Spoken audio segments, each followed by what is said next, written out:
بسم اللہ الرحمن الرحیم۔ میرا نام محمد عدنان اسپائر کالج چونیا سے میں آپ سے مخاطب ہوں۔ آج ہمارا لیکچر BSc اسلامیات چوتھا لیکچر ہے۔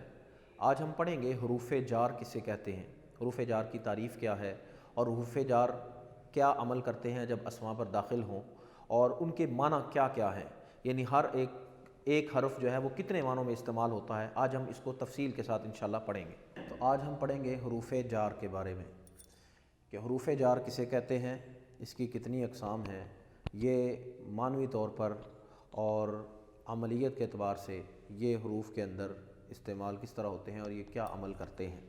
جی، سب سے پہلے ہم پڑھیں گے تعریف۔ وہ حروف جو اسم کو جر دیتے ہیں انہیں حروف جار کہتے ہیں، یعنی اسم کے آخر کا جو اعراب ہے اس کو تبدیل کر دیتے ہیں تو اسے ہم حروف جار کہتے ہیں۔ تو اس کی تعداد کتنی ہے؟ حروف جار کی تعداد 17 ہے۔ یہ 17 حروف ایسے ہیں جو معنی کے اعتبار سے بھی اسماء کے اندر عمل کرتے ہیں اور ان کے اعراب کے اعتبار سے بھی عمل کرتے ہیں، یعنی اسماء کے آخر میں اس کے اعراب کو بدل دیتے ہیں، یعنی جس حرف پر جس اسم پر حروف جار داخل ہو تو اس کے آخر میں زیر آ جاتی ہے، اس لیے ان کو حروف جار کہتے ہیں۔ اب ہم پڑھیں گے ان کا معنی اور استعمال۔ سب سے پہلا حرف با ہے۔ اب با کے کئی معنی آتے ہیں، با کئی معنوں میں استعمال ہوتا ہے۔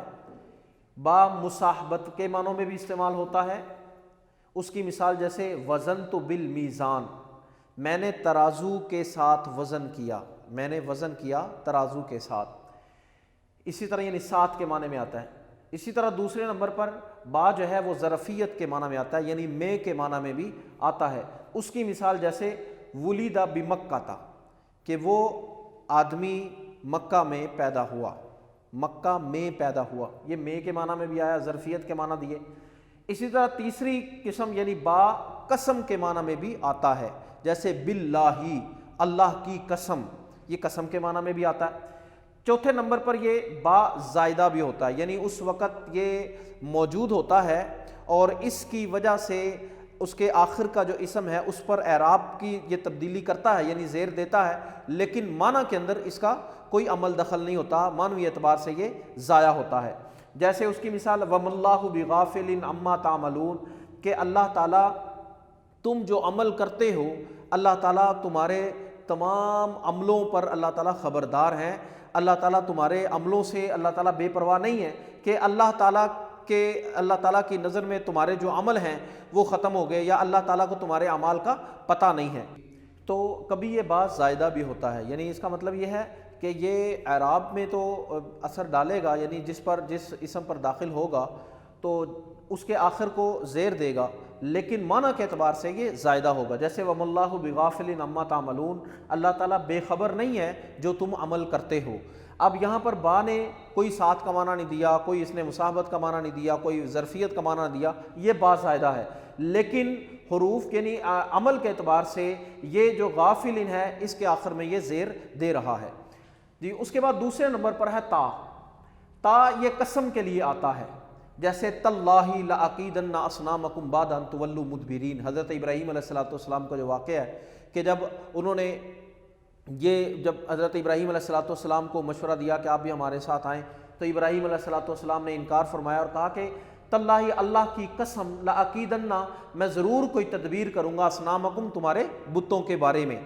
تو لأکیدن اصنامکم، تاللہ، اللہ کی قسم، جو تا قسم کے معنی میں بھی آتا ہے۔ آگے تیسرے نمبر پر ہے کاف۔ کاف یہ تشبیہ کے لیے آتا ہے، کسی چیز کی مشابہت کے لیے کاف آتا ہے، جیسے زید کالاسدی، کالاسدی، اب زید شیر کی طرح ہے، زید شیر کی طرح، یعنی بہادری میں، شجاعت میں وہ زید شیر کی طرح۔ چوتھے نمبر پر ہے لام۔ لام کے بھی کئی معنی ہیں۔ پہلا معنی یہ ہے کہ لام تعلیل کے لیے آتا ہے، یعنی سبب کے لیے آتا ہے، سبب بیان کیا جاتا ہے اس کے ذریعے سے، جیسے ذہبت الی مکہ للحج، میں گیا مکہ کی طرف حج کے لیے، سبب کے لیے، یعنی کس وجہ سے گیا مکہ؟ حج کے لیے، للحج۔ دوسرا یہ ملکیت کے معنی میں بھی آتا ہے، جیسے حاذا الکتاب لی، یہ کتاب میری ہے، حاذا الکتاب لی، ملکیت کے معنی میں۔ اسی طرح تیسرا یہ الہ یعنی طرف کے معنی میں آتا ہے، جیسے اس کی مثال لا تسجدوا للشمس، نہ سجدہ کرو تم سورج کی جانب، یعنی سورج کی جانب سجدہ نہ کرو، سورج کو سجدہ نہ کرو. للشمس تو لام یہ طرف کی معنی میں بھی آیا، الہ کے معنی میں. 5ویں نمبر پر ہے واو. واو یہ قسم کے لیے آتا ہے، جیسے ورب الکعبہ اور رب کعبہ کی قسم، اور کعبہ کو بنانے والے کی قسم، یہ واو. اسی طرح واو عطف کے لیے بھی آتا ہے، یعنی ایک دو جملوں کے درمیان عطف پیدا کرنے کے، یہ بھی ہے اور یہ بھی ہے تو عطف کے لیے بھی ہے، لیکن اس وقت یہ جر والا عمل نہیں کرے گا. یعنی جب عطف کے لیے آئے گا تو پھر آخر میں اس اسم پر جس پر داخل ہوگا تو اس کو آخر میں جر نہیں دے گا، اس کو زیر نہیں دے گا. لیکن جب قسم کے لیے آئے گا ورب الکعبہ تو اس وقت یہ زیر دے گا. آگے 6واں اور 7واں منز اور مز، یہ دونوں بھی کسی فعل کا دورانیہ بتانے کے لیے آتے ہیں. جب کسی فعل کا دورانیہ بتانا ہو تو اس وقت یہ استعمال ہوتے ہیں، جیسے ما سافرت منز عامن، میں نے کئی سال تک سفر نہیں کیا.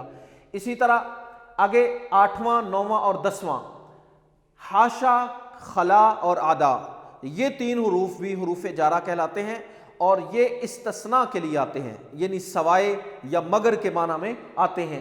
جیسے مثال کے طور پر اس کی مثال جان القوم خلا زید، آئی میرے پاس قوم خلا زید سوائے زید کے. جان القوم حاشا زید، آئی میرے پاس قوم سوائے زید کے، یعنی زید نہیں آیا باقی قوم میرے پاس آئی. جان القوم عدا زید، آئی میرے پاس قوم زید کے سوا، یعنی زید نہیں آیا باقی قوم میرے پاس آئی.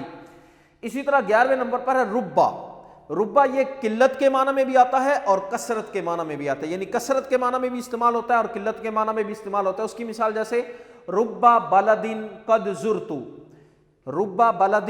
زرتو، یعنی اکثر شہروں کی میں نے زیارت کی، اکثر شہروں کا میں نے سفر کیا، اکثر شہروں کو میں نے دیکھا، اکثر شہروں کی میں نے سیر کی.